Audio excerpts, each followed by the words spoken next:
pagi, selamat bertemu saya kembali di sesi konseling kedua. Gimana kabarnya Mbak Deva hari ini? Baik.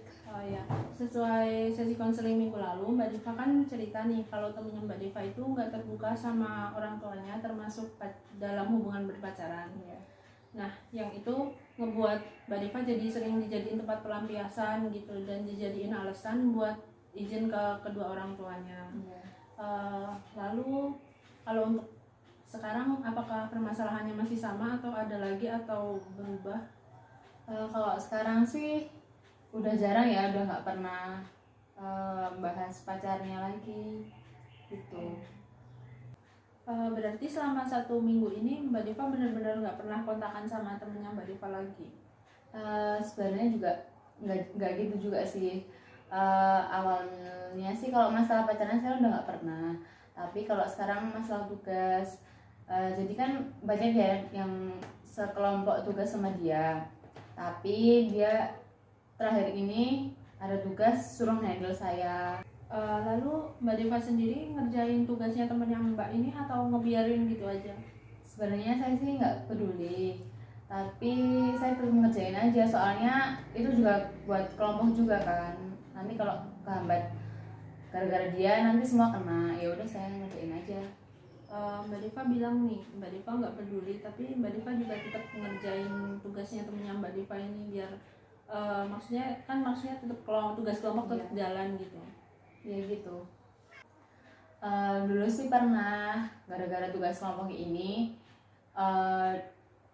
nilai semua kelompok jadi hancur gara-gara dia, makanya saya ngerjain aja, soalnya buat kepentingan bersama juga. Berarti Mbak Deva ngerjain tugas ini biar karena dulu pernah kayak gitu kan, ada teman kelompoknya yang nggak ngerjain jadi tugasnya turun semua. Iya. Terus Mbak Deva ngerjain tugasnya temennya Mbak Deva ini biar tugasnya tetap jadi dan nilainya juga nggak turun. Iya, tapi sebenarnya terpaksa juga. Apakah sebelumnya Mbak Deva pernah ngasih tahu temennya Mbak Deva Mbak Deva nasihatin gitu biar nggak kayak gini lagi? Kalau nasihatin mah sering, aku udah bilang sama dia gimana baiknya gitu, tapi dia tetap aja nggak ada hasilnya. Terus kan dia kan mentalnya sedikit terganggu, terus aku saranin aja dia ke psikolog, tapi ya gitu nggak ada hasilnya, nihil. Berarti Mbak Deva juga udah ngasih saran-saran gitu, tapi dianya tetap biasa aja, tapi malah ngulangin kejadian dan lebih parah gitu ya? Iya gitu. Berarti Mbak Deva ini cenderung lebih ke nasihatin temennya biar lebih baik lagi, tapi temennya tetap sama aja gitu ya Mbak? Iya. Aku tuh sering nasihatin dia gimana baiknya gitu, tapi ya itu dia mah masuk kuping kanan keluar kuping kiri gitu. Seperti itu. Dulu sih saya punya pengalaman ya Mbak, saya punya teman yang sama kayak temennya Mbak Deva ini, dan mungkin kalau dari sudut pandang saya, teman saya ini lebih kayak toksik gitu ya. Jadi apa-apa dia lebih ke melampiasin ke temennya gitu, tapi saya sama teman-teman yang lain bersikap tegas ke temen saya yang itu, jadi dia berubah gitu. Berarti saya harus menawan seperti itu ya? Iya. Baik. Lalu tanggapan Mbak Deva tentang sesi konseling kalau sampai saat ini gimana? Menurut saya sesi konseling sampai saat ini sudah sesuai, tapi kenapa teman saya tetap kayak gitu ya, maksudnya itu nggak ada perubahan, terus padahal saya tuh udah ngasih masukan yang terbaik buat dia, kadang ngasih saran, ngasih intinya masukan yang positif gitu. Tadi Mbak Deva kan bilang nih, sebelum ini Mbak Deva bilang nggak peduli sama temennya Mbak, tapi Mbak Deva tuh juga ngasih saran dan masukan positif buat temennya Mbak biar ke arah yang lebih baik lagi. Apakah Mbak Deva pernah mengalami masa bosan nasihatin temennya Mbak Deva terus tapi Mbak Deva tuh tetap tetap nasihatin temennya Mbak Deva gitu? Menurut saya sih yaitu saya kan sering ngasih nasihat kepada teman saya, nah tapi tuh teman saya nggak dengerin saya gitu kan, maksudnya masuk kuping kanan keluar kuping kiri. Nah tapi udah tahu gitu, tapi saya tetap ngasih masukan ke dia gitu. Ketika ada keajaiban dalam kehidupan Mbak Deva nih, misalnya tiba-tiba suatu hari Mbak Deva udah lama nggak ketemu sama temannya Mbak, terus tiba-tiba Mbak Deva ketemu dia udah berubah gitu, responnya Mbak Deva gimana? Ya kalau itu mah aku bersyukur ya kalau teman aku bisa berubah.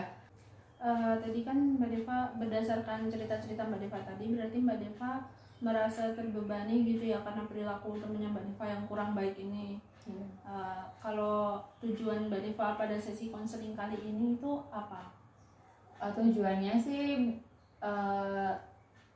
aku nggak mau terbebani lagi sama entah itu tugas dia atau tentang pacarnya gitu. Terbebas dari beban pikiran tentang dia dan beban tenaga tentang dia. Oh, berarti Mbak Deva lebih pengen udah gitu ya sama beban pikiran yang kayak gitu. Iya. Tentang temennya Mbak Deva gitu. Iya. Sebelumnya apakah Mbak Deva pernah baca-baca jurnal tentang toxic relationship? Belum pernah.